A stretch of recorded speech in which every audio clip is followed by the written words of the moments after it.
Hello guys, today we have a mailbag video. This one is a 4x4 Jeep. It's in 1/35th scale and it's basically a kit that you assemble yourself and add your own electronics to it. So this is an Orlandoo kit and this one has been sent in from banggood.com, and basically what we're going to do is try and assemble this kit over a series of videos. And what I'm hoping is the 4x4 system that we'll see in this model, we'll be able to reuse it in some other builds. And I think that is possible because I'm pretty sure I've seen this model, or at least parts of this model, in some of CQ Corleone's videos. And as we all know, he's pretty much the expert on all of this. So this is the box that I received from banggood.com. It was wrapped in a foam packaging and it has survived the trip from, well, I'm assuming it came from China, but it obviously came from pretty far away anyway and has survived pretty perfectly. The packaging it comes in is already fairly strong, so I'd say it's fairly well protecting the contents. So you can see here on the back anyway, it's given an idea of the kind of drivetrain that we can expect to see in this, and it looks like it's two bevel gears here in your, well, kind of differential. It looks like a solid axle with two bevel gears to drive it. Now that'll mean that the steering won't be as good as it would have been if it was the differential, but at the same time this is a very small model, so getting a differential, a working differential in a model this small would be kind of next to impossible, I'd imagine. That said though, because it's four-wheel drive, there's a good chance that it'll be able to pull itself around the corners a lot better than most of the CQ Control 32 models, because they have a solid rear axle and very little weight over the front axle. So this will hopefully steer a little bit better, and if we use it in some of our own tractor conversions, it'll probably work pretty good. So first thing we need to do is open up the box and see what did we actually get. I'm expecting no electronics in this kit because, well, that's kind of what I ordered, but we should have everything else we need for the kit except the electronics, the controller and the motor, which obviously I didn't want because I want to use my own electronics, my own little boards that you've seen before on the videos. These little boards, I'm hoping to get working one of those so that we can test it out on this model. That's, you know, it's kind of the ideal size. It's pretty microscopic and this is a pretty small little kit. So we have our instruction manual,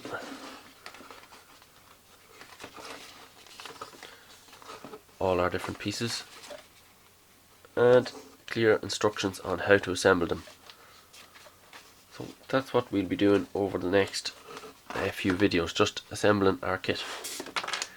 Have a few stickers, then start to see our parts.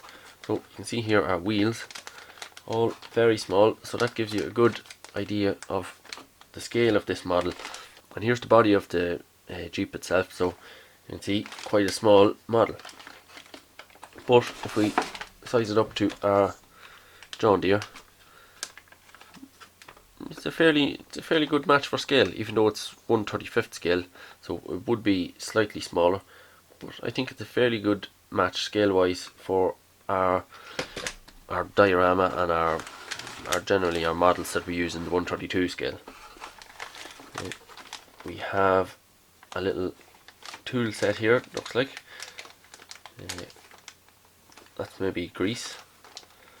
Allen keys, lots of little screws, so pretty much everything we need, or we will have everything we need. Those are little connecting rods, so you can see the eyes here for the kind of fisheye joint, and those are the little connecting rods that go between the fisheye joints.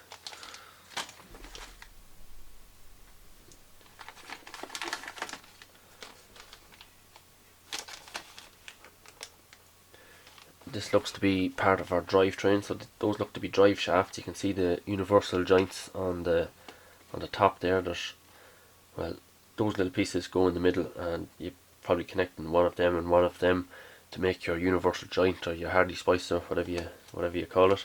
And that looks to be how we assemble our drive shafts. Few springs, maybe that's part of the suspension system. So that looks pretty good.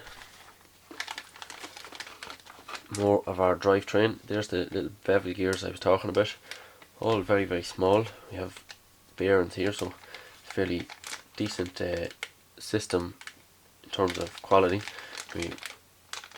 We're not just having bits of plastic or bits of steel rubbing on each other. We have bearings in our drivetrain, should make it a little bit simpler. And here's our differential housings. Maybe that's the transfer box. No, there's parts of the steering in the background there.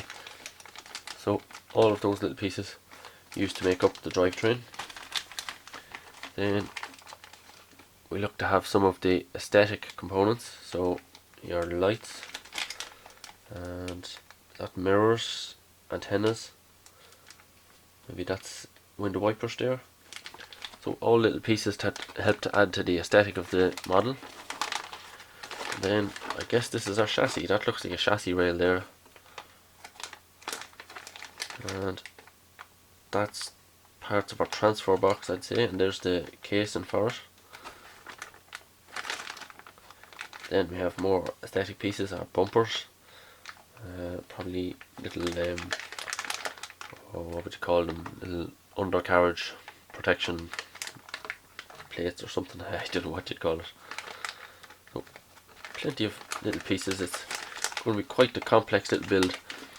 There you can see the other part or other end of our fisheye joints, so they're going to pop into those. So you'd see these little eye pieces here, and there's the ball that goes into that little socket. That's how that would work. The first thing we can see here is when we look at this manual, everything is labelled very clearly. It's all pictures, so you don't need to read tons and tons of writing. You can see exactly what you have to do. Everything, nice little engineering drawings, very simple. Just follow the instructions. And if we look here, it even tells us A. Here's everything we need to complete A. So A is this first 2 pages. Then we move on to B, and the parts for B are in the next pack. That is a very easy to follow system, and it looks like everything is basically being screwed together. If we go back here, it shows you the little symbols of what it wants you to do. So there's a lubricant which is supplied here, so that's going to be for our gearboxes. And okay, make 2 copies, make 4 copies, cut something. You might require colour, so that's going to be for our shell anyway. And then you might need to do a little bit of gluing, maybe just glue provided, not sure. If there is, it's probably in this pack. I don't think there's glue provided because it's not listed on this items page here. Then requiring select, I don't know what that one means. Alright, so there's that little symbol for requiring select, I think it was. And basically all that's saying is the component, the motor, is not provided. So you need to select a motor. So you'd go on, might get them on Banggood, you just see, well, decide what speed you want, what speed of motor you want, and what voltage, etc. So I obviously have a few motors here. I'm just going to use one that I have, and I'll have chosen them as 3-volt motors. I don't know what RPM I have. I'm just going to pick whatever I have in the box there, a middling fast one I'd say, and put it in. But that's all that little symbol is telling us. It's something that you need to select. Again here it's saying that the LEDs aren't provided, so if you're putting LEDs in it, you need to add them at this point. So that's all that little symbol is telling you. It's telling you that this is the point where you add those extra features. Everything in the manual looks very manageable in my opinion. I wouldn't say you'd need a huge amount of skill to assemble this. It's mostly screwing things together. If you've built any sort of Airfix kit at all, you'll probably be fine with most of this assembly part here. Maybe a little bit of paint and that's all. But I don't think we're going to run into any difficulties. So let's open up a few of these components and take a closer look. So in the next video we'll be starting the assembly process, and we'll be starting with kit A, which is here in front of you, and that is basically assembling our axles. So we have our housings for our differentials, we have the little pieces that make up the steering mechanism, we have our little gears with these very nice little kind of universal joints here.